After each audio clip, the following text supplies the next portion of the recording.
বিশ্বাস, ভরসা, বন্ধুত্ব এসব নিয়ে অনেক কথা অনেকবার বলেছি, কিন্তু তাতে কি? এসব এমন জিনিস যা আমরা এখন মনে রাখি, একটু পর ভুলে যাই। ভ্রাতৃত্ব, ভরসা, বিশ্বস্ততা একটা মানুষের জন্য কি তা সেই জানে যার সঙ্গে ঘাতকতা হয়েছে। তেমনই ভারী একটা টপিক নিয়ে আজকের মুভিটা হয়তো দেখা দেখা লাগতে পারে, কারণ অন্য চ্যানেল দিয়ে ফেলেছে। তারপরেও দেখুন, হয়তো ভালো লাগবে। মুভির মাঝে খুব পরিচিত কোনো মুখ নেই, তাই অ্যাক্টিং বা বাকি কিছু অ্যাভারেজ ছিল, শুধু লোকেশন আর মিউজিকটা ঠিকঠাক ছিল। স্লেশার জনরার মুভি, তাই একটু সাবধানে ভয় পাইতে পারেন। স্লেশার জনরা বলতে হরর বা মিস্ট্রি মার্ডার সাব জনরাকে স্লেশার জনরা বলে। মাঝে মাঝে ভয়ানক সাউন্ড ইউজ করা হবে, তাই বি কেয়ারফুল। হরর মুভি আমি এই জন্যই দিই না, কারণ সাউন্ড ছাড়া হরর মুভিগুলো দেখে তেমন মজা নেই, আর তাছাড়া হরর মুভিতে লজিক কম থাকে। আচ্ছা যাও গা, মুভির নাম ঠিকানা বলি, ততক্ষণে একটা বড়ি বেছে নেই। আপনার আবার বড়ির দিকে মনোযোগ দিতে হবে না, জাস্ট এনজয় করুন। কথা বলছিলাম 2022-এ মুক্তি পাওয়া স্লেশার তামিল মুভি নাম মিরাল এর ব্যাপারে। মুভির সিন শুরু হয় রাতের চলন বিলের সুমসাম রাস্তায় এক গাড়ি ফলো করে। এন্ট্রি হয় মুভির কিছু লিড ক্যারেক্টার। দিদির নাম বানি ভোজান অর্থাৎ রামা, আমরা রেমা বলে ডাকবো। ড্রাইভিং করছে ভারত অর্থাৎ হারি, আর পিছনে তাদের ছেলে সাই। কোথা থেকে যেন যাচ্ছে, নির্জন রাস্তা, জনমানব নেই, এতে কি যায় আসে, মজা করতে করতেই যাচ্ছে। হারির ফোন আসে। গাড়ি চালাতে চালাতে কথা বলাটা ঠিক না, তাই রেমা নিষেধ করে। গাড়ি সাইড করে হারি কথা বলতে চায়, কিন্তু নেটের প্রবলেম দেখায়, তাই বাইরে যায়। হারি একজন সিভিল ইঞ্জিনিয়ার, বড় বড় সাইট তাকে সামলাতে হয়, তাই যে কোনো সময় কল আসে, বউ এটা খুব ভালো করে জানে। বাট এখানে একে তো নির্জন রাস্তা, ওপর থেকে অন্ধকার কুপকুপ করছে, ঝিঝি পোকা আর হুদুম পেঁচারা ডাকে, পরিবেশটা এমনিতেই ভয়ানক। হারি কথা বলা নিয়ে বিজি, আর মা ছেলে ফোন নিয়ে। ক্যামেরা এখান থেকে ফোকাস করলে বোঝা যায় কেউ হয়তো এদের ফলো করছে, বারবার ক্যামেরা নড়াচড়া করছে। একটু পর আমরা একটা লোককে দেখতে পাই যে ডান্ডি হাতে ইভিল ডেটের মতো সামনের দিকে যাচ্ছে। হারি বা রেমা কেউ লক্ষ্য করেনি। লোকটা কাছে এলে হারি আন্দাজ করতে পেরে যে পিছন দিকে ফিরে তাকায়, তার চোখ বড় হয়ে যায়, আর কিছু বুঝে ওঠার আগেই লোকটা রেমা ভাবছে কি হলো, এখনো আসে না কেন। ভালো করে লক্ষ্য করে দেখে হারি সেখানে পড়ে আছে। চমকে ওঠে, বের হতে যাবে, গেটের সামনে এভাবে সেই মানুষটা দাঁড়িয়ে তার দিকে দেখছে। রেমা তো ভয়ে গেট লাগিয়ে দেয়। হারি হারি বলে চিল্লাতে থাকে, বারবার হর্ন বাজায়। না হারির কোনো সারা আছে, না আশেপাশে কোনো মানুষ আছে। সাই ভয়ে আম্মা আম্মু চিল্লাচ্ছে। রেমার তো জানটা বের হয়ে যাচ্ছে। লোকটা গ্লাসে ঘুষা মারে। হারি পড়ে আছে। লোকটা বারবার মেরে গ্লাসটা ভেঙে ফেলে। তারপর রেমাকে ধরে টেনে বের করতে লাগে, তখনই সিন কাট করে এখানে নিয়ে আসে। তার মানে রেমা জাস্ট স্বপ্ন দেখছিল। ভয়ানক স্বপ্ন দেখলে যেমন হয়, ঘুম থেকে জাগনা পেয়েও তার একটা রেশ থেকে যায়, রেমারও তেমনটাই হচ্ছে। রুমের দেয়ালেও তেমন সব জিনিসপত্রই রাখা। ভয় তো লাগবেই। বের হয়ে আসে, সাই খেলাধুলা করছে। কিচেন থেকে শব্দ আসছে, গিয়ে দেখে হারি রান্না করছে। সবাইকে দেখে রেমার একটু ভালো লাগে, বাট যে ফিল সে করেছে সেই অস্বস্তি থেকে বের হতে পারছে না। রুমে গিয়ে আয়নার সামনে বসে, একটু নিজেকে চেঞ্জ করতে চায়, টিপ লাগাবে, লিপস্টিক দিবে, কিন্তু তাও ভালো লাগছিল না, অসহ্য লাগছিল। বিরক্ত হয়, রাগ ওঠে, আর কান্না শুরু করে দেয়। তখনই আবার লক্ষ্য করে পেছন দিয়ে কেউ গেল। চারপাশটা কেমন জানি অন্ধকার হয়ে আসছে, কেউ এখানে রয়েছে। ভয়ে চিল্লাই ওঠে। শুনে হারি দৌড়ে আসে। রেমা কি হলো? রেমা বলছে রুমে কেউ আছে, কেউ তাকে ধরতে আসছে। হারি বলে বাবু এখানে কেউ নেই, আমি আছি, কুল। তাকে শান্ত করার চেষ্টা করে, বাট ভয়ে তার শরীর নিস্তেজ হয়ে যায়। হারি ডক্টর ডাকে। ডক্টর চেক করে বলে কোনো সমস্যা নেই, জাস্ট শরীর একটু দুর্বল ছিল, মেডিসিন লিখে দেয়, এগুলো খেলেই সেরে যাবে। রেমার মা ফোন করে। হারি শাশুড়িকে সব খুলে বলে আজ কি হয়েছে। চিন্তা করতে নিষেধ করে, সে দেখে নিবে। রেমা মূলত তার বাবার ইচ্ছের বিরুদ্ধে প্রেম করে হারিকে বিয়ে করেছে, তাই তার বাবা কথা বলে না, কিন্তু মা বলে। হারি বাড়ি থেকে সব আয়না বা যেখানে যেখানে মুখ দেখা যায় এমন কিছু স্টোর রুমে রেখে দেয়। কাজবাজ সব হয়ে গেলে রেডি হয়, অফিস যাবে। বের হওয়ার আগে রেমাকে ডাকতে গেলে দেখে সে এখনো ভাবনার মাঝে আছে। রেমা আমি অফিস যাচ্ছি। হারি থাকছে না ভেবেই সে বায়না শুরু করে, একা একা থাকতে পারবে না, মানে তার ভয় করছে। হারি বলে আমি যত তাড়াতাড়ি সম্ভব ফিরে আসবো, তুমি চিন্তা করো না, কেমন? আর তাছাড়া আমাদের ছোট রাজা তো আছেই, বাবা মার সঙ্গে থেকো, কেমন? ঠিক আছে বাবা। হারি বের হয়ে এসেও ভাবতে থাকে কি করবে। যাক, সিকিউরিটি কাকাও যেন কেমন করে চেয়ে আছে। ভেবে চিন্তে হারি গাড়ি ছাড়ে, কিন্তু তার ছেলের গাড়ি ভিতরে ছিল, লক্ষ্যই করে না, ভেঙে যায়। বের হয়ে গেলে কাকা দেখে গাড়িটা নষ্ট হয়ে গেছে। হারি অফিস যাচ্ছে, তার ফ্রেন্ড আনন্দ ফোন করে তাড়াতাড়ি আসতে বলে। একটু পর আরেকটা ফোন আসে। ওপারের কথা শোনা যায় না। হারি তাকে বলছে ভাই আমি আর পারছি না, আমার চারপাশটা অন্ধকার হয়ে আসছে, মনে হচ্ছে বাসা পাল্টাবো, কিন্তু সমাধান হবে কিনা জানি না। আরো কিছু কথাবার্তা হয়। তারপর হারি ফোন রেখে একটু বাইরে এসে নিজের অস্থিরতাকে কমানোর চেষ্টা করে। রেমার মা হারি আর রেমার কুণ্ডলি এক পণ্ডিতকে দেখালে সে বলে তাদের প্রবলেম রয়েছে, নিজের গোত্র দেবতার কাছে পূজা করতে হবে, বলি দিতে হবে। এই ভাই সাহেবের নাম গণেশ, রেমাদের বাড়িতেই কাজবাজ করে। হারি তার সাইডে আসে। এই যে স্টিক আলুকে দেখছেন, এই সেই আনন্দ, হারির ফ্রেন্ড। হারির শাশুড়ি ফোন দিয়েছে, সেটা দেখতে দেখতে গাড়ি থেকে বের হয়। এর মাঝে হারি ফিল করে সবাই তাকে কিছু বলছে, কি যেন ইশারা করছে। উপরের দিকে তাকালে তার চোখ বড় হয়ে যায়, মানে একটা ভীম তার উপরে পড়ছে। লাভ দেয়, ভীমটা গাড়ির উপরে পড়ে, জাস্ট একটুর জন্য বেঁচে গেল। সবাই দৌড়ে আসে, কি হলো। আনন্দ রেগে যাচ্ছে, কে ক্রেন চালাচ্ছিল তাকে ধরতে দেখি। হারির তো ফেটে গেছে, মাথা কাজ করা বন্ধ করে দিয়েছে, কি হতো এখনই। গাড়ির অবস্থা তো একেবারে কেরাসিন, তার কিছু হয়নি, সে ঠিকঠাক আছে। এখানে থাকলে প্রবলেম বাড়তে পারে, তাই আনন্দ হারিকে নিয়ে যায়। বাসায় এসে হারি বলে যা হয়েছে তাতে তো কারো হাত নেই, তো তুই যেন কারোর উপর রাগারাগি করিস না, আর এ ব্যাপারে কাউকে কিছু বলার দরকার নেই। হেমাকেও না, হেমা আনন্দের বউ। বাসায় ঢুকতেই একটা কল আসে। হারি কথা বলতে বলতে বিজি হয় আর সিন কাট করে তার কথা না দেখিয়ে বাড়ির ভিতরে নিয়ে আসে। হারি খুব ক্লান্ত, সাই টিভি দেখছে। একটু পর রেমা আসে। কি হয়েছে, এত তাড়াতাড়ি ফিরে এলে যে? এমনি, কাজ নেই তো। ও, মা ফোন করেছিল, কি যেন বলবে তোমায়। রুমে যাও, আমি আসছি। রেমা ভিতরে গেলে হারি কি যেন একটু ভাবে, তারপর সেও ভিতরে গিয়ে দরজা লাগিয়ে দেয়। ক্যামেরা বাইরের সিনগুলো দেখায়, ভিতরে কি হয় সেগুলো হয়তো পরে দেখাবে, মাথায় রেখে। বিকালে রেমার মা আবার ফোন দিলে হারি কথা বলে। বেটা পণ্ডিত বলছিল। হারি বলে, হ্যাঁ মা, আমিও ভাবছি গ্রামে যাব আর গোত্র দেবতার মন্দিরে পুজো দিব, বলি দিব। আন্টি বলে, খুবই ভালো বাবা, আমিও এটাই বলতে চেয়েছিলাম, তোমরা তাড়াতাড়ি এসো। হারি বলে, এই তো একটু কাজ আছে, সেরে আমরা কালকেও রওনা দিব। আমরা রাতে আনন্দের সঙ্গে কথা বলে যে শ্বশুর বাড়ি যাচ্ছে, এসব করতে, তাকেও যেতে হবে। আনন্দ বলে, অবশ্যই যাবো, বাট তুই আগে যা, আমি কালকে আসবো না। হারি বলে, তুই ছাড়া কিন্তু হবে না। আনন্দ বলে, আমি অবশ্যই যাবো। হারি বলে, আর হ্যাঁ, তোর গাড়ি আমি নিয়ে যাচ্ছি, রেমা জিজ্ঞেস করলে বলবি আমারটা তোর কাছে আছে। বেস্ট ফ্রেন্ড গাড়ি চাইছে, সে কি করে না করতে পারে? দেখেছেন, এরা বন্ধুরা গাড়ি লেনদেন করে, আর আমরা খুব বেশি হলে বিড়ি লেনদেন করি, তাও মাঝে মাঝে পাই না, কপাল। যাক, পরের দিন তারা খুশি মনে রওনা দেয়। শহর থেকে গ্রামে যাচ্ছে, বেশ ভালো লাগছে, মা ছেলে খুব এনজয় করছে। তো তারা আসুক, এই ফাঁকে আমরা একটু হারির শ্বশুরের ব্যাপারে বলি। ইনি রেমার বাবা, একসময় পুলিশ অফিসার ছিল। রেমা একা একা বিয়ে করাতে জব ছেড়ে হালকা পাতলা রাজনীতি করে। গ্রামের সম্মানী ব্যক্তি, তাই সবাই তাকে মানে। যেদিন থেকে রেমা হারিকে বিয়ে করেছে, কাকু তার সঙ্গে বা হারির সঙ্গে কথা বলেনি, বাট নাতিকে খুব ভালোবাসে। একটু পর এরা চলে আসে, নাতি নানাকে দেখাতে সব ট্রফি এনেছে। এগুলো কথা, এইটুকু বাচ্চা এতগুলো পুরস্কার পেয়েছে, আর আমরা আমাদের পুরো জীবন গেল জাস্ট একটা কাঁচের বাটি পেয়ে। আপনি কি কি পেয়েছেন কমেন্ট বক্সে জানাবেন। মেয়ে জামাই চেয়ে আছে, কাকু ওদিকে লক্ষ্য না করে নাতির সঙ্গে বিজি। আন্টি ভিতরে নিয়ে যায়। বাবার বাড়ি এলে মেয়েরা মায়েদের সঙ্গে গল্পে জুড়ে যায়, বেশ ভালো লাগে। রেমা জিজ্ঞেস করে, মা বাবা কি এখনো রেগে আছে? আন্টি বলে, আরে না, এমন কিছু না, এমনিও সব, গিয়ে দেখ নাতির সঙ্গে জমে গেছে। আচ্ছা শোন, জামা আমাকে সব বলেছে। শুনেই রেমা চমকে ওঠে, সব বলেছে মানে? আন্টি বলে, আরে ভয় পাচ্ছিস কেন, তুই যে খারাপ স্বপ্ন দেখেছিস তার ব্যাপারে বলেছে। ও আচ্ছা। মা মেয়ে গল্প করছে, কাকু ডাকে, এ ওই বক্সটা কোথায়? দেখো আলমারির উপর। কাকু এখান থেকে একটা বক্স নামায়, মানে রেমার ছোটবেলার কিছু জিনিস যত্ন করে রেখেছে কাকু, যেগুলো মাঝে মাঝে সে দেখে, আজ নাতিকে দেখাবে। রেমাও ছোটবেলায় অনেক পুরস্কার পেয়েছে, বাট কথায় আছে না, বাচ্চারা বেশি শয়তান হয়। ভালো জিনিস দেখা ছেড়ে কাপড় সরিয়ে মাছ দেখিয়ে বলে, নানু এটা কি? কাকু বলে, এই বের করিস না, তোর মা দেখলে বকা দিবে, এটা তোর মা, এটা তোর মা একটা ম্যাজিক শো করে পেয়েছিল। সাই জেদ করে সে এটাই নেবে। কাকু এত করে বারণ করে, সে শোনে না। আর নানা তো নাতির বায়না পূরণের আলাদিনের জিন দিয়ে দেয়। সাই মাছটা পড়তে এক ঝলক দেখায়, অমনেই খেলতে যায়। নানা খুশি। আন্টি বলছে, এখন নাতিকে পেয়েছে, দেখ তোর বাবার আর কিচ্ছু লাগবে না। আন্টি কথা বলে যাচ্ছে, রেমার সেদিকে ধ্যান নেই, কি যেন ভাবছে। আন্টি নাড়া দেয়, এ কি ভাবছিস?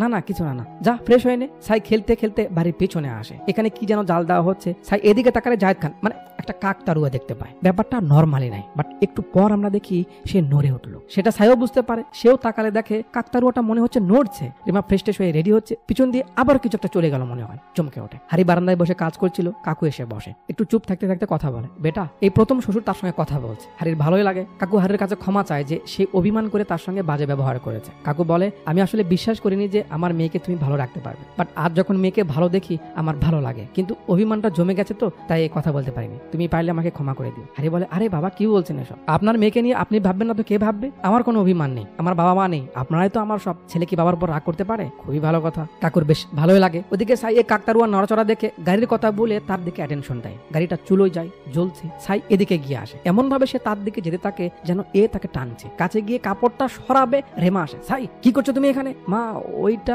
চুপ করো, তোমায় না বলেছি আমায় না বলে কোথাও যাবে না। আর এটা কি, তুমি কই পেলে এটা শুনি? চটকা মেরে ফেলে দেয়। সাইকে নিয়ে ভিতরে যাচ্ছে, আমরা দেখি গোপাল এখানে কেমন করে যেন চেয়ে আছে। বিকেলে দুজন একটু বের হয় ঘুরতে, অনেকদিন পর এলাকায় এলো, লোকজনের সঙ্গে দেখা হয়, কথাবার্তা বলে। এরপর ভিউ এর মজা নেই। সন্ধ্যা হচ্ছিল, তারপরেও এরা এখানেই থাকে, তাই লোকজন যেতে বলে, কিন্তু এরা কানে নেয় না। একবারে বেলা ডুবে যাওয়া অবধি তারা বাইরেই থাকে, নদীর পারে বাতাস খায়। বেশ ভালো একটা সময় পার করে বাসার দিকে ফিরছিল, রাস্তার মাঝে দেখা হয় ইন্সপেক্টর রাজু। রেমা বলে, আমার চাচাতো ভাই হয়, পাত্তা দিও না তো, যাও। এরা পার হয়ে গেলে রাজুর কথায় আমরা বুঝি এ মূলত রেমাকে বিয়ে করতে চেয়েছিল, বাট রেমা প্রেম করে বিয়ে করেছে, তাই এর খুব জেলাস হারিকে নিয়ে। রাতে খাবার খেয়ে দুজন চাঁদের আলোয় বসে বসে গল্প করছে, হাউ সুইট। নানার সঙ্গে নাতি খেলছে। আনন্দ ফোন করেছে বলে সাই এনে ফোনটা দেয়। হারি কথা বলে, কাল কিন্তু তোকে আসতেই হবে হেমাকে নিয়ে, সকাল সকাল চলে আসবি, কোনো বাহানা চলবে না। রেমাও কথা বলে, আনন্দ ভাইয়া একটা খবর আছে, জামাই শ্বশুরের তো মিল হয়ে গেছে, অন্তত এটা দেখার জন্য হলেও আপনাকে আজকেই আসতে হবে। রেমা আনন্দকে নিজের ভাইয়ের মতো দেখে, সবসময় ভাই বলেই ডাকে। আনন্দ বলে সে আজ রাতেই বের হবে। সিন পরদিন সকালে আসে। সকালে যেহেতু পূজা, তাই রাতে আনন্দ এসেছে। পূজার জন্য সবাই বের হয়ে যাবে, কিন্তু আনন্দ বাড়িতে আয়না খুঁজে পাচ্ছে না, তাই হারিকে বলে। আয়নার কথা শুনেই হারি দূরে চলে যায়। আরে কি সমস্যা, এত বড় বাড়িতে একটা আয়নাও নেই? গোপালকে বলে, যা তো কারো বাড়ি থেকে আয়না নিয়ে আয় তো। আয়নার কথা শুনেই সে সেখান থেকে ভয়ে দৌড় দেয়। আনন্দ ভাবছে, যা সালা, এ আবার কি? হারি চেয়ে থাকে। এরপর পুজোর জন্য সবাই মন্দিরে চলে আসে, ক্যামেরা আশপাশটা দেখায়, তারপর বাকি কাজ যেগুলো ছিল সেগুলো করা হয় রসম অনুযায়ী। আজ পরিবারে আলাদা একটা খুশি কাজ করছে, কিন্তু রেমা তেমনই রয়েছে। হারির কাছে একটা ফোন আসে, কথা শেষে আমরা দেখি তার মাঝে একটা এক্সাইটমেন্ট কাজ করছে। রেমা, এ রেমা, কি করছো ওখানে? শোনো, গুড নিউজ আছে। কি? আরে আমাদের যে বড় একটা প্রজেক্ট আটকে ছিল না, ওইটা পাস হয়েছে, পার্টি পছন্দ করেছে, কাল সকালে ডিল হবে। আরে বাহ, এটা তো খুবই ভালো কথা। বাট সকালে মিটিং ধরতে হলে আমাদের আজকে যেতে যেতে হবে। যাওয়ার কথা উঠতেই শ্বশুর হাজির। কি, কোথায় যাওয়ার কথা হচ্ছে? হারি বলে, বাবা আমাদের ফিরে যেতে হবে এখনই। শ্বশুর তো রাজি হয় না, কারণ এভাবে রাতের বেলায় কিভাবে। রেমাও রিকোয়েস্ট করে, বাবা সকালে না গেলে মিটিংটা ধরা যাবে না, আমাদের যেতেই হবে। কি আর করার, যেতেই যেহেতু হবে। আনন্দকে রেখেই তারা রওনা দেয়। মুড ভালো তাই তিনজন দুষ্টামি করতে করতেই যাচ্ছে। একটু সামনে এসে দেখে রাস্তাটা বন্ধ, পাশের রাস্তা দিয়ে গেলেই হাইওয়ে পাওয়া যাবে। মাতাব্বারি করে হারি গাড়ি সেদিকেই ঘুরে নেয়। গাড়ি যাচ্ছে, ক্যামেরা দূর থেকে ফোকাস দিলে আমরা দেখি সেই কাকতাড়ুয়াটা এখানেও। খানিকটা যাওয়ার পর হারির ফোন আসে, সে কথা বলার জন্য বের হয়ে যায়। সেম রেমা যেমন স্বপ্নে দেখেছিল, মনে আছে? হারি কথা বলছে, এরা গল্প করছে। একটু পর পরিবেশটা শান্ত হয়ে যায়। বাইরে তাকালে রেমার ভয়টা আবার ফিরে আসে। অন্ধকার কুপকুপ করছে, আশেপাশে কোনো লোক নেই। রেমা হারির দিকেই তাকিয়ে আছে এক নজরে। এবার সবকিছু সাইলেন্ট, জাস্ট পোকার ডাক ছাড়া কোনো শব্দ নেই। হারি কথায় ব্যস্ত। এখন এমন মনে হচ্ছিল কেউ পিছন থেকে আসছে, এই ধরবে না জানি কি। রেমাও তেমনই ভাবছে। সাই ধাম করে হর্ন বাজে। রেমা তো চিল্লাই ওঠে, যেমনটা আপনি ভয় পেয়েছেন। সাই কি হচ্ছে সব? চুপ করে বসে থাকো ওখানে। কথা শেষে হারি আসে, কি দুষ্টামি হচ্ছে না? চলো। গাড়ি রওনা দেয়। আবার একটু যাওয়ার পর চাক্কা পাঞ্চার হয়ে যায়। কি হলো কি জানি দেখছি।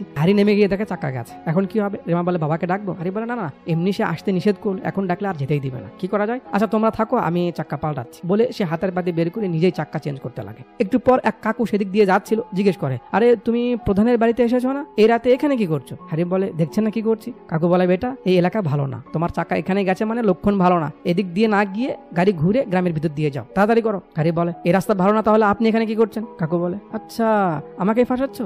থাকো, এমনি বুঝতে পারবে আমি কেন যাচ্ছি। বলে সে চলে যায়। চাকা লাগানো হয়েছে, ছেলে হাঁপিয়ে গেছে, হাত মাতো মেখে গেছে, তাই পানির বোতলটা নিয়ে নেয়। একটু পানি খেয়ে হাত মুখ ধুয়ে বোতলটা রাখতে যাবে, দেখে রেমা ছেলের সঙ্গে বিজি, তাই সে বোতলটা গাড়ির উপরেই রেখে টাঙ্কি খালি করতে যায়। কাজ শেষে ফিরে এলে দেখে পানির বোতলটা সেখানেই নেই। হারি তো অবাক, বোতল কি হলো? আশেপাশেও নেই। আর চাপ না নিয়ে গাড়িতে ওঠে। ঠিক হয়েছে, চলো। গাড়ি স্টার্ট দেয়, না আর স্টার্ট নেয় না। বারবার ট্রাই করে, কাজ হয় না। কি হলো? এবার হারি ঘামতে শুরু করেছে। কি হলো দেখার জন্য নেমে আবার ইঞ্জিনটা চেক করে, তারপর আবার ট্রাই করে, না কাজ হয় না। ক্যামেরা একটু ঘুরে পেছনে আনলে আমরা দেখি পানির বোতলটা এখানে, এই জন্য গাড়িটা স্টার্ট নিচ্ছে না। রেমা ভাবছে কি হলো? হারি ট্রাই করেই যাচ্ছে। এবার রেমার চোখ বড় হয়ে যায়। হারি এদিকে তাকায়, দেখে ফলের মুখোশ পরা। ভয় তো এরা চিল্লানো শুরু করে। হারি তাদের শান্ত করে, আরে কিছু না, চুপ থাকো। আবার তাকালে দেখে লোকটা নেই। রেমা বলছে, এখানে তো ছিল, কই গেল? কিছু তো ছিল। হারি সাহস দিচ্ছে, না কিছু না, তোমরা চুপ থাকো একটু, কিছু হয়নি, কেউ নেই। এবার রেমার এই পাশে রক্ত পড়তে থাকে। সে তো ভয় পাচ্ছে। হারি থামানোর চেষ্টা করছে, বাচ্চাও কান্না করে যাচ্ছে। তার কিছুক্ষণ পর রক্তের ফোঁটা সামন থেকে পড়তে লাগে। মা ছেলে তো ভয় চিল্লাই যাচ্ছে। হারি চুপ থাকতে বলে, কিছু নেই, কিচ্ছু হবে না, তোমরা চুপ থাকো। না, এরা শান্ত হচ্ছে না। একটু পর যখন কোনো মুভমেন্ট দেখে না, শান্ত হয়। নির্জন রাত, আশেপাশে কেউ নেই, বাড়তি কোনো শব্দ নেই, কোনো মানুষজন নয়। রক্ত কোথা থেকে আসছে, কেউ পরে দেখার জন্য হারি মাথাটা সামনে এগিয়ে দিচ্ছে। কি হচ্ছে ওখানে? কে ওখানে? মাথাটা আগিয়ে দেয়, ধাম করে সে মাথা বের করে। এরা তো আবারও চিল্লানো শুরু করে। জিনিসটা এবার সামনে আসে। হারি রোমাকে পেছনে যেতে বলে, কারণ সাই ভয় পাচ্ছে। মা ছেলে একে অপরকে জড়িয়ে চিল্লাচ্ছে। হারিও ভয় পাচ্ছে, কিন্তু সে মনে করছে এটা কোনো মানুষ, তাই তাকে মারতে নামবে। রেমা নামতে দেয় না। লোকটা মাথা দিয়ে গ্লাস ভাঙতে শুরু করে। এদের তো ভয় অবস্থা খারাপ। লোকটা মারতে গ্লাস ভেঙেই ফেলে। পুরো গ্লাসটা ফুটো করে দিয়ে লোকটা সেখান থেকে নেমে যায়। এখন হারির সাহস হয়, সে তাকে ধরতে নেমে তার পিছু নেয়। তুই ছাগল নাকি বে? রেমা চিল্লাচ্ছে, যেও না, আমরা ভয় করছি, যেও না। মগা যেতেই থাকে। একটু সামনে এসে তাকে হারিয়ে ফেলে। আবার দৌড়ে গাড়ির কাছে এলে দেখে গাড়িটা লক করা। এরা ভিতরে বেহুঁশ হয়ে আছে। সমানে ডেকে যাচ্ছে, এরা খুলছে না। একটু পর হারি বুঝতে পারে পুরো গাড়িতে পেট্রোল মারা হয়েছে। পাশে জারকিনও পড়ে রয়েছে। কি হচ্ছে এসব কিছুই বুঝতে পারছে না। এর মাঝেই এদিক থেকে লক্ষ্য করে আগুনের মতো কিছু আসছে। হারি গিয়ে সেটাকে থামিয়ে দেয়। হাতে ব্যথা লাগে, বাট কিছু করার নেই। আবার এই পাশ থেকে আসতে লাগে, সেটাও থামায়। তারপর চিল্লাতে থাকে, এই কে?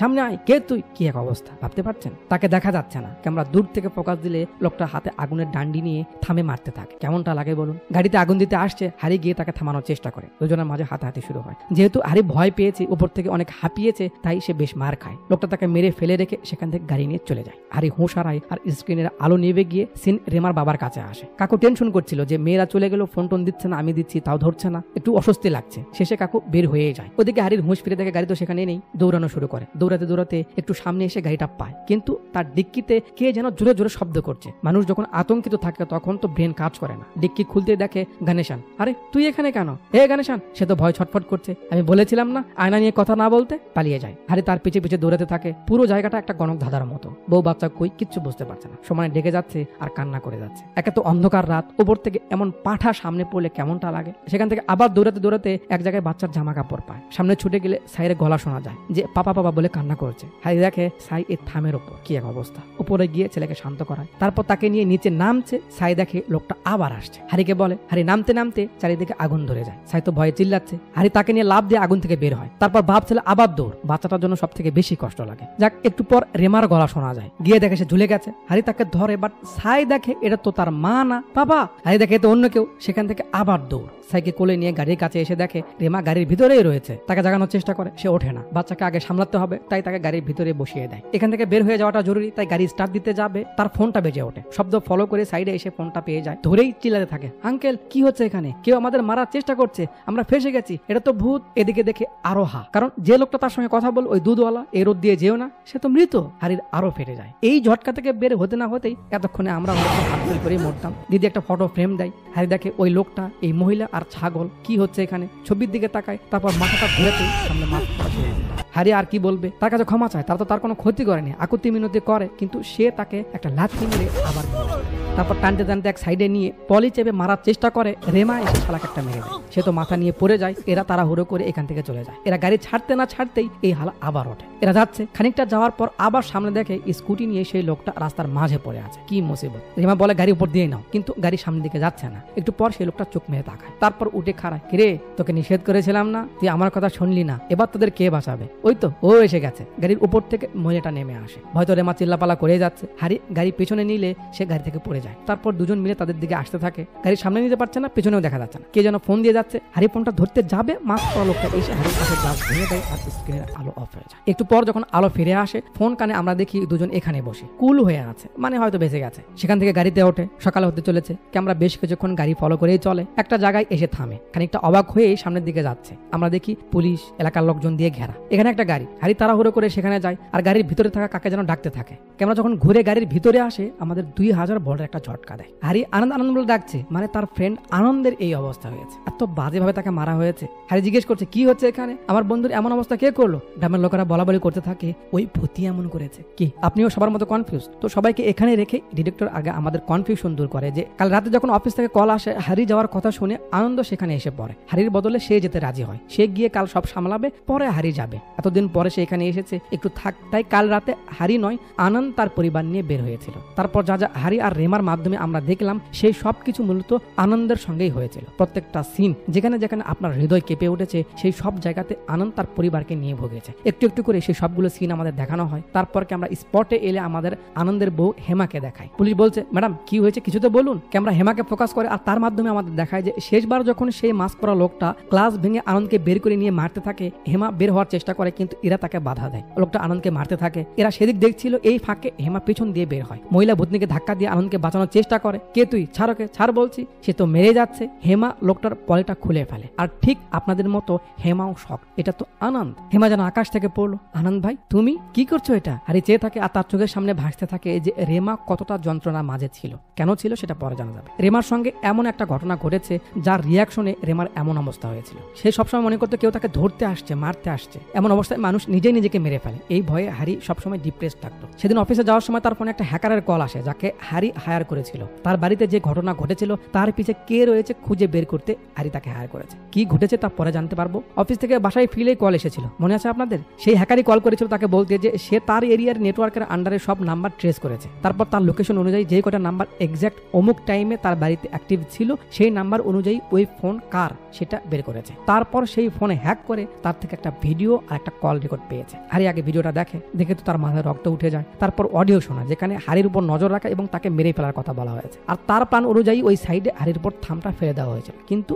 লাকিলি সে বেঁচে যায়। সব শুনে আর দেখে হারির মন ভেঙে যায়। পরে রুমে এসে গেট লাগিয়ে দিয়েছিল, মনে আছে না? রোমান্স করার জন্য নয়, রেমাকে সেই ভিডিওটা দেখাতে, যাতে সে কালপ্রিটের ব্যাপারে জানতে পারে আর এই ভয় থেকে বের হয়ে আসতে পারে। রেমা ভিডিও দেখে এতটা কষ্ট পায় যতটা তার সঙ্গে ঘটা ঘটনা নিয়েও সে পায়নি। রেমা মানতেই পারছিল না এই মানুষটা তার সঙ্গে এমন কিছু করতে পারে। খুব কান্না করে। কান্না মানা শেষে নিজেকে শক্ত করে হারিকে বলে, ওকে মরতে হবে, আমি নিজের চোখে ওর ছটফটানি দেখতে চাই। সিন এখানে আসে। রেমাও বের হয়ে আসে। রেমাকে দেখে হেমা জিজ্ঞেস করে, কি হচ্ছে এসব? ভাই কি করছে? কারণ সে কিছুই বুঝতে পারছে না। রেমা আনন্দের দিকে চেয়ে থাকে আর তার সঙ্গে যে ঘটনা ঘটেছিল সেটা আমাদের দেখানো হয়। যে হারি অফিস যাওয়ার পর একদিন সে বসে বসে নেল পলিশ দিচ্ছিল। হুট করেই তার রুমে একটা মাস্ক পরা লোক আসে। তাকে দেখে তো সে ঘাবড়ে যায়। কে আপনি? কি করছেন এখানে? লোকটা কোনো কথা নেই, রেমাকে মেরে বিছানায় ফেলে দেয়। তারপর তার সঙ্গে জবরদস্তি করতে থাকে। তাকে তো ভয়ে রেমার জানটা বের হয়ে যাচ্ছিল। ওপর থেকে লোকটা ফোর্সফুলি তার সঙ্গে রেমা তাকে অনুরোধ করে, হারি হারি বলে চিল্লায়, কান্না করে। সে শোনে না। জোর করে সেদিন লোকটা রেমাকে কাজ শেষ হতে হতে দেখি রেমা বেহুশ। অবভিয়াসলি সে তাকে হয়তো মেরে বেহুশ করেছে। তারপর সেই লোকটা যখন এখানে তার সেট করা ক্যামেরার সামনে এসে মুখোশটা খোলে, আমরা দেখি আনন্দ। সেই ভিডিওটাই হেমাকে দেখানো হচ্ছে, যা ওই হ্যাকার হারিকে দিয়েছিল। একটা মেয়ে তার হাজবেন্ডকে যতই ভালোবাসুক না কেন, সে যদি এমন কিছু করে তাকে উষ্টা মারতে একবারও দ্বিধা করবে না, কারণ একটা মেয়েই জানে অপছন্দের কোনো মানুষ বা জোর করে কেউ তার গায়ে টাচ করলে গা কেমন ঘিন ঘিন করে। হারির রাগ মিটছে না, মেরেই যাচ্ছে। দুধওয়ালা এসে তাকে থামায়, জামাই ছাড়ো, ও মরে গেছে। মানে সেও তাদের প্ল্যানের একজন। রেমা এসে আনন্দের হাতে যে ঘড়ি ছিল সেটার উপর পা রাখে, কারণ তাদের বিবাহ বার্ষিকীতে সে তাকে এই ঘড়িটা অ্যাজ এ বড় ভাই গিফট করেছিল। সে তাকে বড় ভাই মনে করত, কিন্তু তার মনে এইসব ছিল একবারও বুঝতে পারেনি। এই জন্যই রেমা সবসময় অন ভয়ে থাকতো, এই বুঝি কেউ তাকে ধরতে বা মারতে আসছে। এই বুদ্ধি দিয়ে সে রেমাকে একটা বোতল দেয়। রেমা সেগুলো তার এক পাশ থেকে শুরু করে হিটার অব্দি ঢেলে দেয়, যার জন্য পুরে এমন জঘন্য অবস্থা হয়েছে। সত্যিটা জানার পর হেমারও অভিযোগ নেই রেমার ওপর। সিন এখানে আসে। এবার ক্যামেরা রেমাকে ফোকাস দিয়ে আমাদের দেখায় যখন থেকে তারা ভিডিওটা দেখেছে, সত্যিটা জানতে পেরেছে, তখন থেকেই প্ল্যান শুরু করেছে তাকে মারার। রেমাদের এলাকার এই জায়গাটা ভূতের জন্য প্রসিদ্ধ, তাই তারা সেটাই বেছে নিয়েছে। তারপর ওই দুধওয়ালা ও তার বউয়ের সঙ্গে কথা বলে তাদের দলে নিয়েছে। তারপর চারজন মিলে সবকিছু সাজিয়েছে, পুরো প্ল্যান করেছে। তাদের সঙ্গে কাজের ছেলেও ছিল। বাকি ভয়ের সব অ্যাক্টিভিটিস তারা এই জন্যই ক্রিয়েট করেছে বা আমাদের দেখিয়েছে, যাতে সবাই ভূতের ব্যাপারটাই ভাবে, তাদেরকে নিয়ে কেউ সন্দেহই না করে। মাস্ক পরা লোকটা মূলত হারিই ছিল। হারি বলছে, নিজের ভাইয়ের মতো তোকে পাশে রেখেছিলাম, কখনো বুঝতে পারিনি তোর মনে এসব চলছে। ঠিক তেমনই আমিও তোর সঙ্গে থেকে তোকে বুঝতে না দিয়েই মারলাম। কেমন লাগে দেখতো, কিন্তু আফসোস একটাই, তোর কারণে তোর বউ বাচ্চার কষ্ট পেত। চিন্তা করিস না, আমি তাদের খেয়াল রাখবো। সাধারণ মানুষ মনে করেছিস বে ইঞ্জিনিয়ার, প্ল্যান করে সবকিছু করেছি। ওদিকে রাজু চলে আসে, মনে মনে বলছে, এবার কই যাবি শালা, আমার মালরে পটিয়ে নিয়েছিস। হারি সাহেব নিজের বন্ধুকে গ্রামে ডেকে এভাবে খুন করলেন, খুব ভালো প্ল্যান তো দেখছি। কি ভেবেছিস বে কেউ জানতে পারবে না? চল হাত দেখে তোর। হারি তো আর হাত দেয় না, কারণ তার হাত একটু কেটে গেছে। ঠিক আছে চল থানায় চল, জেরা করতে হবে। কাকু আসে, কাকে থানায় নিবি বে? রাজুর জিদ ওঠে। এ তো কাকু বলে, সে কি করেছে যে তাকে থানায় নিতে চাইছিস? কোনো প্রমাণ আছে ওই এর সঙ্গে জড়িত? আমার মেয়েকে বিয়ে করতে পারিসনি বলে ওর থেকে বদলা নিতে চাইছিস না? ডিজিপিকে ফোন দিব নাকি? আর কি বলবে? হেমা চুপ থাকতে থাকতে আনন্দের ফোনটা পুলিশকে দেয়। কাকু একটা রেকর্ডিং শোনে, তারপর রাজুকে এসে বলে, স্যার এই শুনুন, ওই যে ফোন এসেছিল মনে আছে? আনন্দ কাকুর সঙ্গে কথা বলছিল, সেই রেকর্ডিং যেখানে আনন্দ বলছিল মাস্ক পরা একটা ভূত আমাদের উপর আক্রমণ করছে, বাঁচান। এমন রাজু এটা মানতে চায় না, সে এসব ভূতমুত কিছু বিশ্বাস করে না। কাকু বলে, দেখ তোর যা কাজ তাই কর, এসব পার্সোনাল ঝাল পরে মেটাস। হারি আসো, রেমা হেমাকে নিয়ে বাসায় তোমা বলে তাদের নিয়ে যাচ্ছে। এখানে শ্বশুর জামাইয়ের তাকাতাকিতে সিন আবার পিছিয়ে এনে দেখায় যে কাকু তো রাতে বের হয়েছিল। এরা কাজ শেষে যখন ফিরে আসছিল কাকুর সঙ্গে দেখা হয়। পরে কাকুকে সব খুলে বলে। সব শুনে কাকু বলে, আমাকে তো বলতে পারতে, আমি ব্যবস্থা করতাম, তোমরা রিস্ক নিতে গেলে কেন? হারি বলে, যা আমরা দেখেছি আর ফেস করেছি বাবা, তার জন্য নিজের হাতে না মারলে ঝাল মিটতো না। আর তাছাড়া এখানে এই জন্য এসেছি যাতে কিছু হলে আপনি আমাদের সামলে নেন। কাকু বলে, সব তো বুঝলাম বেটা, কিন্তু তুমি পুরো গাড়িতে যে পেট্রোল দিয়ে আগুন পাক্কা মারছিলে, কোনটা যদি মিস হয়ে গাড়িতে পড়তো তাহলে? হারি বলে, বাবা ওইটা পেট্রোল না, জাস্ট পেট্রোলের মতো গন্ধ করে একটা কেমিক্যাল। কাকু ভাবছে, বাহ জামাই তো জিনিয়াস, এদের দিয়ে সব প্রমাণ জ্বালিয়ে দেয়। গাড়ি থেকে হাতের ছাপ টাপ সবকিছু মুছে দিয়েছে, সব প্রমাণ পুড়ে ফেলে। শ্বশুর জামাই জিন্দাবাদ, এখান থেকে চলে যায়। কনস্টেবল বলে, স্যার অডিও তো প্রমাণ হিসেবে আছেই, তাহলে কি ভাবছেন? রাজু বলে, আই উইটনেস। সেটা কোথায়? ক্যামেরা গোপালকে ফোকাস করে আর একটু রহস্য রেখে মুভিটা এখানেই শেষ করে। তো যুগ যুগ থেকে এমন ঘটনা ঘটে আসছে যে মেয়েদের উপর পুরুষরা চড়াও হয়েছে, একমাত্র ছেলেরাই পারে এমন জঘন্য কাজ করতে। কিন্তু আজ আমি একটু মেয়েদের বলতে চাই, আরে যে সমাজে নিজের বাবার কাছে মেয়ে সেফ না, ভাইয়ের কাছে বোন সেফ না, কত হাজবেন্ডের দাবি নিয়ে রোজ তার বউকে দিনের পর দিন ধর্ষণ করে যাচ্ছে, বউ সেফ না, বয়ফ্রেন্ডের কাছে গার্লফ্রেন্ড সেফ না, বন্ধুর কাছে বান্ধবী সেফ না, রাস্তার একটা পাগলি যার শরীরে দুর্গন্ধে মাছিও তার কাছে আসে না, সেও প্রেগনেন্ট হয়, পাগলিও সেফ না। অ্যান্ড মোস্ট ইম্পর্টেন্ট, যে সমাজে বাচ্চা মেয়েও সেফ না, সেখানে আপনি আপনি কি করে নিজেকে সেফ মনে করতে পারেন? হাউ? কোন সাহসে বয়ফ্রেন্ডের সঙ্গে রুম ডেটে যান, লোকালয় বিহীন কোনো জায়গায় ঘুরতে যান? আমার কথা মন দিয়ে শুনুন, খাতায় লিখে নিন। দুনিয়াতে যত পুরুষ আছে সবাই লুচ্চা, সবার মাঝে মহিলাদের নিয়ে আলাদা একটা কল্পনার জগৎ রয়েছে। হ্যাঁ, কেউ প্রকাশ করতে না পেরে চেপে রাখে, যার কারণে সে ভদ্র, আর কেউ চেপে রাখতে না পেরে বের করে, যার কারণে তাকে আমরা দেখতে পারি না। আপনার যা মন চাই করে বেড়ান, সে অধিকার আপনার আছে, কেউ বাধা দেবে না। বাট আপনি যদি এমন খপ্পর থেকে বাঁচতে চান, তাহলে ধর্ম মানুন। একমাত্র ধর্মের শিক্ষাই আপনাকে সেফ রাখতে পারবে। আর নয়তো যথাসম্ভব ছেলে মানুষ থেকে সাবধান থাকেন, চাই আপনার আমার বাবাই হোক না কেন। মেয়েদের মাঝে এমন প্রো লেভেলের লুচ্চা থাকে, বাট ছেলেরা তাদের থেকে দূরে থাকতে পারবে না, কারণ আমরা মনে করি আপেল চাকুর উপর পড়ুক আর চাকু আপেলের উপর পড়ুক, কাটবে তো